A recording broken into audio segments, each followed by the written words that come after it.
Anda kembali di Apa Kabar Indonesia Pagi. Ya, jadi ini Hakim Pengadilan Jakarta Selatan, pemirsa, ini telah membacakan vonis untuk Ferdy Sambo CS. Vonis hakim menghukum Ferdy Sambo CS divonis lebih berat dari tuntutan jaksa penuntut umum. Ya, Hakim Ketua Wahyu Iman Santoso memvonis menjatuhkan pidana kepada Ferdy Sambo dan juga terdakwa lainnya dengan hukuman yang lebih berat dari tuntutan jaksa penuntut umum. Ferdy Sambo dari tuntutan seumur hidup menjadi hukuman mati, sementara Putri Chandrawati dari tuntutan 8 tahun menjadi hukuman 20 tahun. Sementara Ricky Rizal dan Kuat Ma'ruf dari tuntutan 8 tahun menjadi hukuman 13 tahun dan 15 tahun penjara. Hakim menilai tidak ada hal yang meringankan hukuman bagi Sambo CS.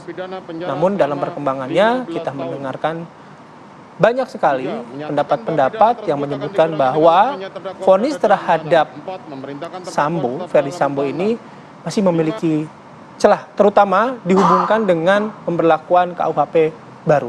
Ya, karena masih ada tertulis di KUHP tersebut ada masa percobaan 10 tahun, termasuk apakah kemudian beberapa upaya hukum lainnya misalnya banding, kasasi, PK ini bisa menjadi celah bagi Ferdy Sambo lolos dari jeratan hukuman mati. Langsung kita akan bahas bersama dengan dua orang narasumber yang sudah bergabung bersama kami. Pagi hari ini di studio sudah ada Guru Besar Ilmu Hukum Universitas Al-Azhar Jakarta, ada Prof. Ahmad Suparji. Terima kasih Prof. sudah hadir, selamat pagi. Ya, kemudian ada Bang Arsul Sani, anggota Komisi 3 DPR RI fraksi P3. Selamat pagi Bang Arsul. Selamat pagi, Assalamualaikum. Waalaikumsalam warahmatullahi wabarakatuh. Baik, pagi Bang. Oke, saya langsung ke Bang Arsul dulu ya. Bang Arsul, kita tahu ya soal narasi-narasi yang berkembang begitu. Kalau misalnya ada KUHP baru nanti, karena ada masa percobaan 10 tahun dan lain sebagainya, maka vonis terhadap Ferdy Sambo yang baru diketuk kemarin oleh hakim ini bisa menjadi celah bagi Ferdy Sambo untuk lolos dari hukuman mati. Gimana Bang Arsul? Saya barangkali ingin menariknya ke dalam politik hukum yang diletakkan oleh pembentuk undang-undang, ya, ketika kami membahas RKUHP yang kemudian sudah menjadi KUHP yang disebut dengan Undang-Undang Nomor 1 Tahun 2023 itu. Nah, politik hukum yang ingin diletakkan memang itu menggeser pidana mati, bukan menghapuskan dari pidana pokok menjadi pidana yang bersifat khusus yang harus dijatuhkan secara alternatif. Makna harus dijatuhkan alternatif itu memang kemudian diartikulasikan dalam ketentuan bahwa kalau seorang terpidana mati, ya, itu dijatuhi vonis pidana mati oleh hakim, ya, dan sudah berkekuatan inkrah, kemudian dia harus menjalani, ya, masa yang disebut dengan masa percobaan, yakni dia harus menjalani masa pidana penjara selama 10 tahun dan kemudian dia berkelakuan baik serta tidak mengulangi tindak pidana. Barangkali kita kalau dalam istilahnya Pak Suparji ini dia taubatan nasuha, ya, sebagai orang yang pernah bersalah, maka hukumannya bisa berubah menjadi hukuman pidana penjara seumur hidup.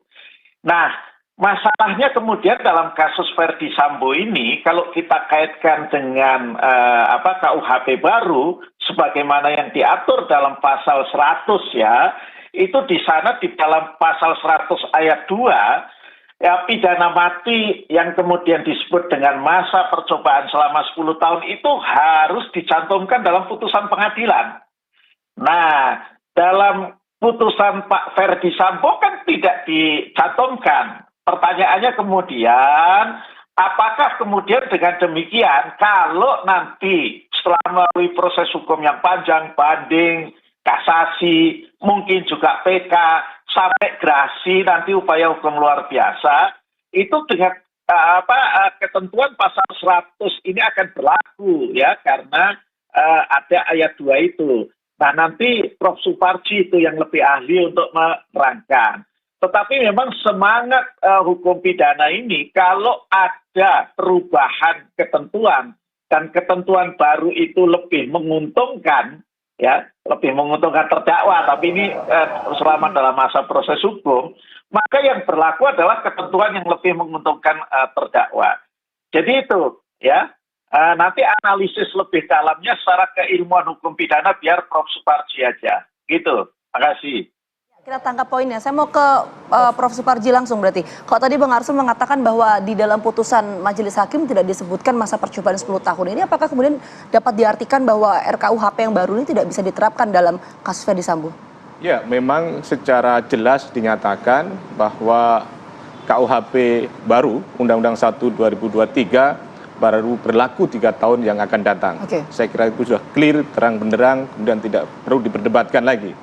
Kemudian yang kedua adalah bagaimana implikasinya terhadap Ferdy Sambo yang telah divonis mati, maka harus dilihat menjadi satu kesatuan dalam konteks pembacaan pasal 100 dengan pasal-pasal sebelumnya.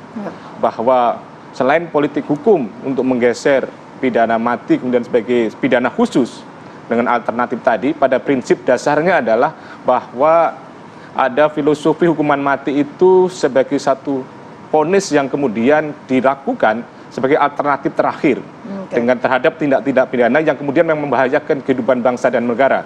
Maka tujuan dari pidana mati tadi dalam rangka mencegah tindak pidana dan sekaligus mengayomi masyarakat.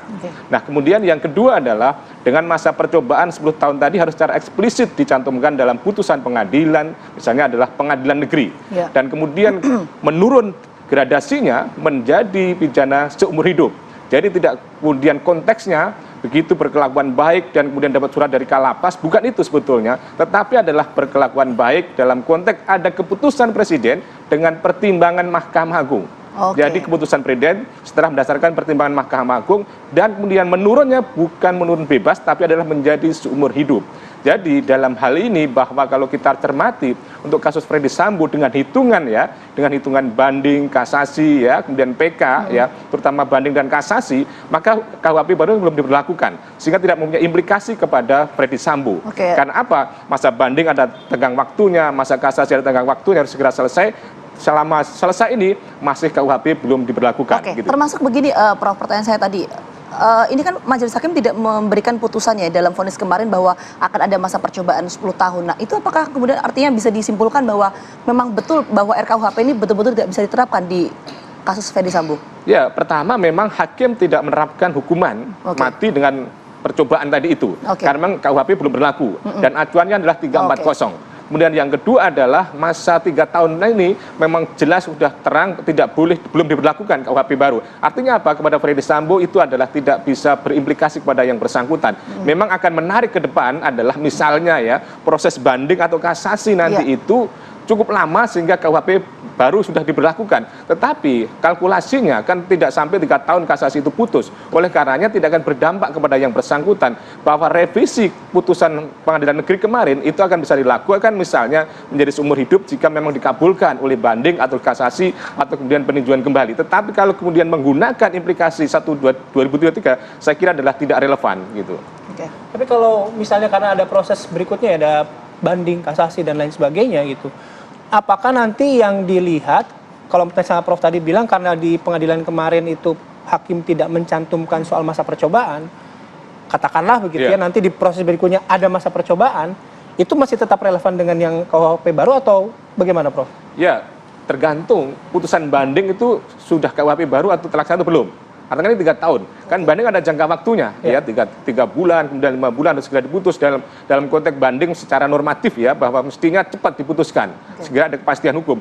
Dalam masa proses banding dan kasasi tadi, rasa-rasanya KUHP baru belum dilaksanakan, sehingga kemudian tidak bisa berimplikasi pada Sambo tadi itu. Karena masih waktu 3 tahun tadi, jadi mungkin saja berasumsi KUHP baru nanti dilaksanakan, sehingga kemudian banding bisa mengubah putusan menjadi masa percobaan. Tetapi kan ini belum bisa dilaksanakan gitu. Ini perspektif timeline ya? Ya, timeline-nya gitu. Timeline-nya, oke. Saya mau ke Bang Arsul kalau gitu.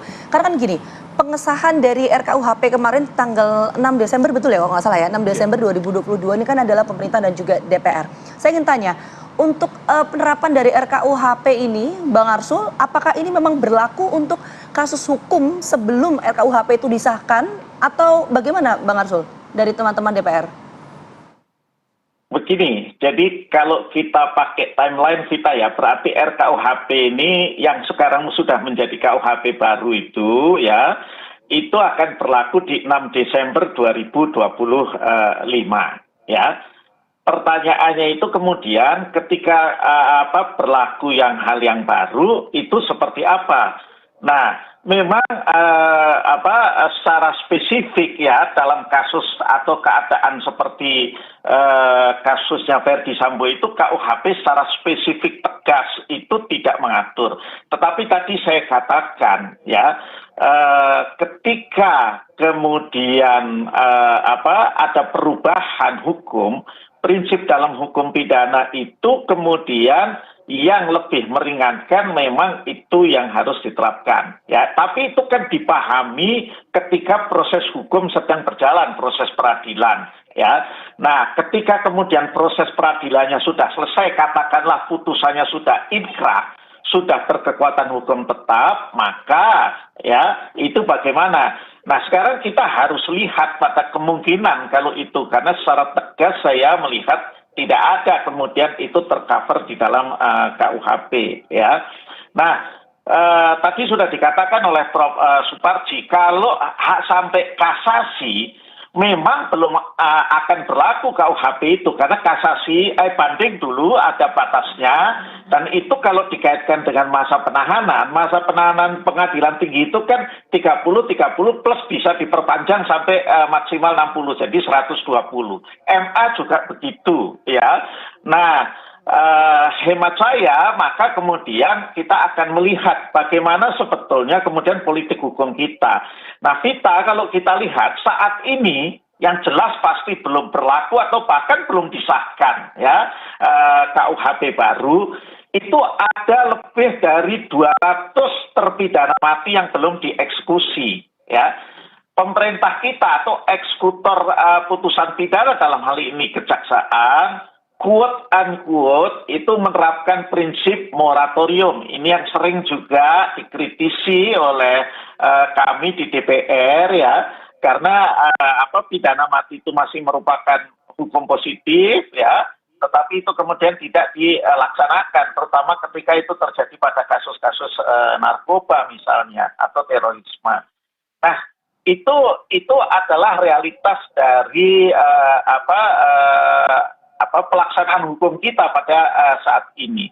Nah, tapi yang kedua bisa juga bukan mempengaruhi bahwa pengadilan banding ya atau bahkan kasasi karena ketiadaan yang tegas dari pengaturan di KUHP kemudian juga bisa menambahkan dalam vonisnya gitu loh. Terkait dengan ketentuan yang ada di dalam KUHP, itu semua merupakan kewenangan hakim ya untuk memberikan penjelasan, apalagi ini menyangkut sebuah pidana yang kita sebutannya saja itu capital punishment, hukuman paling pokok, hukuman yang menyangkut nyawa manusia. Jadi itu hal-hal yang menarik. Tetapi kalau lihat semangat, sekali lagi melihat semangat dari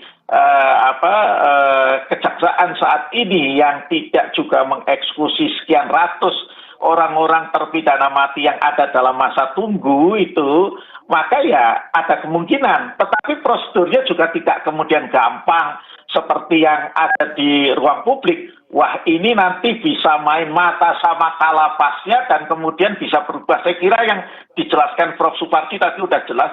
Ini harus melalui keputusan presiden yang itu presiden akan minta pertimbangan juga dari Mahkamah Agung. Jadi ini bukan hanya simpel yang bisa merubah, itu adalah surat kelakuan baik yang diterbitkan oleh Kalapas. Enggak begitu saya kira. Oke, Bang Arsul. Ya, artinya tadi Bang Arsul menyampaikan poinnya adalah RKUHP ini bisa berlaku kalau misalnya kasus hukumnya ini terjadi ketika atau setelah RKUHP itu disahkan. Kurang lebih seperti itu ya Bang Arsul ya. Nanti kita akan coba dalami segmen berikutnya berkaitan dengan upaya hukum selanjutnya, ada kasasi, ada banding, kasasi dan juga PK. Sesaat lagi, tetap bersama kami.